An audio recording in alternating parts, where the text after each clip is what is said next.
श्री जगदम्बिकाय नमः। ओम ऐं ह्रीं क्लीं चामुंडाय विच्चाय। नमस्कार, आप सभी का हमारे YouTube चैनल आध्यात्मिक कथा में बहुत बहुत स्वागत है। आज के इस वीडियो में हम सुनने जा रहे हैं श्रीमद् देवी भागवत महात्म्यम का प्रथम अध्याय। सूत जी के द्वारा ऋषियों के प्रति श्रीमद् देवी भागवत के श्रवण की महिमा का कथन का वर्णन है।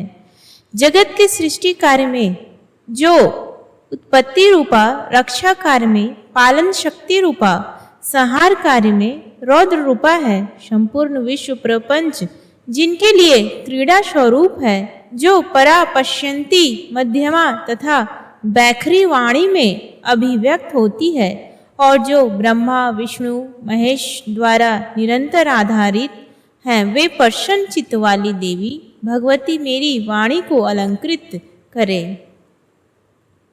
श्री नारायण तथा नरों में श्रेष्ठ श्री नर भगवती सरस्वती और महर्षि वेद व्यास को प्रणाम करने के पश्चात ही जय का पाठ प्रवचन करना चाहिए। ऋषिगण बोले, हे सूत जी, हे महामते, हे व्यास शिष्य, आप दीर्घजीवी हो। आप हम लोगों को नानाविध पुण्य प्रदायिनी एवं मनोहारिणी कथाएं सुनाते रहते हैं। भगवान विष्णु के सर्व पाप विनाशक परम पवित्र एवं उन अवतार कथाओं में से संबंधित अद्भुत चरित्रों को हमने भक्ति पूर्वक सुना और इसी प्रकार हमने भगवान शिव के अलौकिक चरित्र तथा भस्म और रुद्राक्ष के ऐतिहासिक महात्म्य का श्रवण आपके मुखारविंद से किया। हम लोग अब ऐसी परम पावन कथा सुनना चाहते हैं जो बिना प्रयास के ही मनुष्यों को भोग एवं मोक्ष प्रदान करने में पूर्ण रूप से सहायक हो।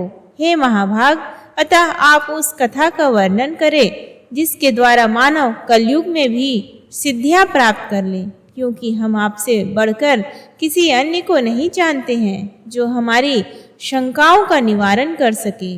सूत जी बोले, हे महाभाग ऋषियों, आप लोगों ने लोक कल्याण की भावना से अत्यंत उत्तम प्रश्न किया है, अतः मैं आप सभी के लिए समस्त शास्त्रों को जो सार है उसे पूर्ण रूप से बताऊंगा। समस्त तीर्थ पुराण और व्रत तभी तक गर्जना करते हैं जब तक मनुष्य श्रीमद् देवी भागवत का सम्यक रूप से श्रवण नहीं कर लेते। मनुष्यों के लिए पाप रूपी अरण्य तभी तक दुखप्रद एवं कंटक में रहता है जब तक श्रीमद् देवी भागवत रूपी परशु उपलब्ध नहीं हो जाता। मनुष्यों को उपसर्ग रूपी घोर अंधकार तभी तक कष्ट पहुंचाता है जब तक श्रीमद् देवी भागवत रूपी सूर्य उनके सम्मुख उदित नहीं हो जाते।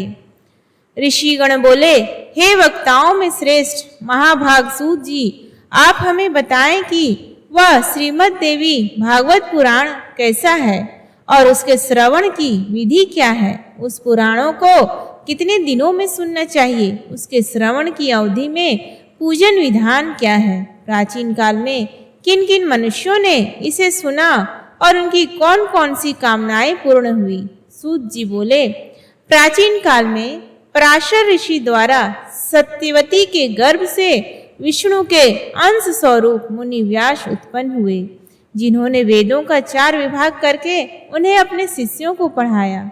पतितों, ब्राह्मण धमों, वेदाध्ययन के अनधिकारियों, स्त्रियों एवं दूषित बुद्धि वाले मनुष्यों को धर्म का ज्ञान कैसे हो, मन में ऐसा विचार करके भगवान बादरायण व्यास जी से उनके धर्म ज्ञानार्थ पुराण संहिता का प्रणयन किया। उस भगवान व्यास मुनि ने 18 पुराणों एवं महाभारत का प्रणयन करके सर्वप्रथम मुझे ही पढ़ाया।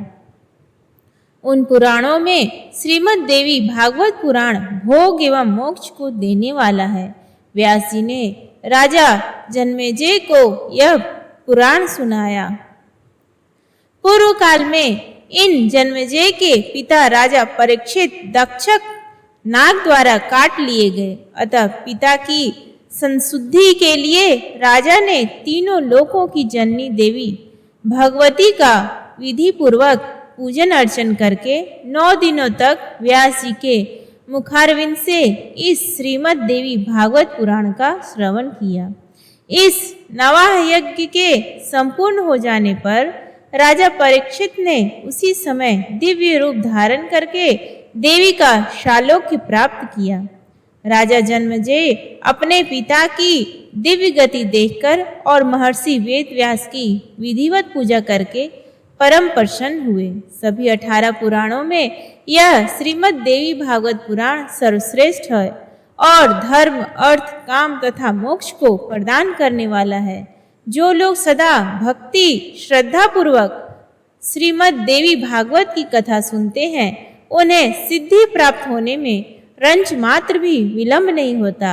इसलिए मनुष्यों को इस पुराण का सदा पठन श्रवण करना चाहिए। पूरे दिन के आधे समय तक, चौथाई समय तक, मुहूर्त भर अथवा एक क्षण भी जो लोग भक्ति पूर्वक इसका श्रवण करते हैं, उनकी कभी भी दुर्गति नहीं होती। मनुष्य सभी यज्ञों, तीर्थों तथा दान आदि शुभ कर्मों का जो फल प्राप्त करता है, वही फल उसे केवल एक बार श्रीमद् देवी भागवत पुराण के श्रवण से प्राप्त हो जाता है। सत्य युग तथा आदि युग में तो अनेक प्रकार के धर्मों का विधान था, किंतु कलयुग में पुराण श्रवण के अतिरिक्त मनुष्यों के लिए अन्य कोई सरल धर्म विधित नहीं है। कलयुग में धर्म एवं सदाचार से रहित तथा अल्प आयु वाले मनुष्यों के कल्याणार्थ महर्षि वेदव्यास ने अमृत रसमय श्रीमद् देवी भागवत पुराण नाम की रचना की। अमृत के पान से तो केवल एक ही मनुष्य अजर अमर होता है, किंतु भगवती का कथा रूप अमृत संपूर्ण कुल ही अजर अमर बना देता है। श्रीमद् भागवती के कथा श्रवण मात्र से महीनों तक तथा दिनों का कोई भी नियम नहीं है। अतएव मानवों द्वारा इसका सदा ही सेवन, पठन, श्रवण किया जाना चाहिए। आश्विन, चैत्र, माघ तथा आषाढ़ इन महीनों के चारों नवरात्रों में इस पुराण का श्रवण विशेष फल प्रदान करता है। अतएव श्रीमद् देवी भागवत का यह नवा यज्ञ समस्त पुण्य कर्मों से अधिक फलदायक होने के कारण मनुष्यों के लिए विशेष पुण्यप्रद होता है।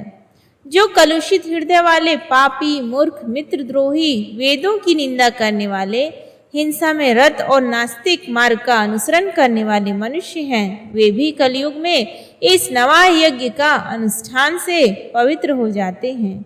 जो मनुष्य दूसरों के धन तथा पराई स्त्रियों के लिए लालायित रहते हैं, पाप के बोझ से दबे हुए हैं और गो ब्राह्मण देवताओं की भक्ति से रहित हैं, वे भी इस नवा यज्ञ से शुद्ध हो जाते हैं। जो फल कठिन तपस्याओं, व्रतों, तीर्थ सेवन, अनेक विध दान, नियमों, यज्ञों, हवन एवं जप आदि के करने से प्राप्त नहीं होता है, वह फल मनुष्यों को श्रीमद् देवी भागवत के नवा यज्ञ से प्राप्त हो जाता है।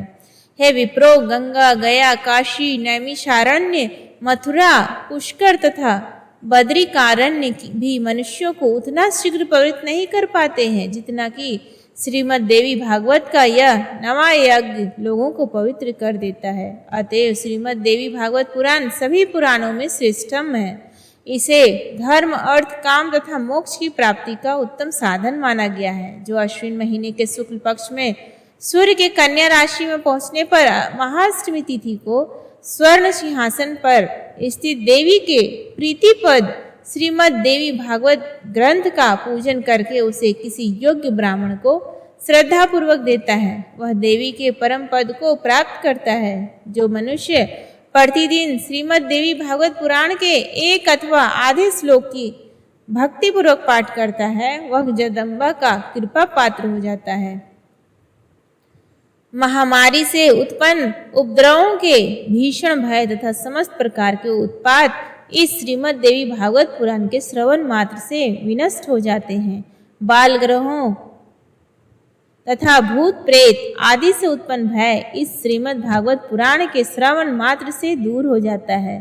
जो व्यक्ति भक्ति भाव से देवी के इस भागवत पुराण का पाठ अथवा श्रवण करता है, वह धर्म, अर्थ, काम और मोक्ष प्राप्त कर लेता है। इस श्रीमद् देवी भागवत पुराण के श्रवण से वासुदेव जी परसेन को खोजने के लिए गए हुए और बहुत समय तक ना लौटे हुए अपने प्रिय पुत्र श्री कृष्ण को प्राप्त करके प्रसन्न हुए। जो मनुष्य भक्ति पूर्वक इस श्रीमद् भागवत देवी पुराण की कथा को पढ़ता है तथा इसका श्रवण करता है वह भोग तथा मोक्ष दोनों प्राप्त कर लेता है।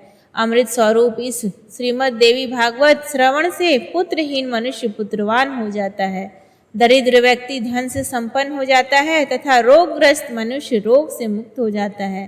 बंध्या स्त्री एक संतान वाली स्त्री तथा वह स्त्री जिसकी संतान पैदा होकर मर जाती हो, वे भी श्रीमद् देवी भागवत पुराण सुनकर दीर्घ आयु वाला पुत्र प्राप्त करती है। जिस घर में नित्य श्रीमद् देवी भागवत पुराण का पूजन किया जाता है वह घर तीर्थ स्वरूप हो जाता है तथा उसमें निवास करने वाले लोगों के पापों का नाश हो जाता है।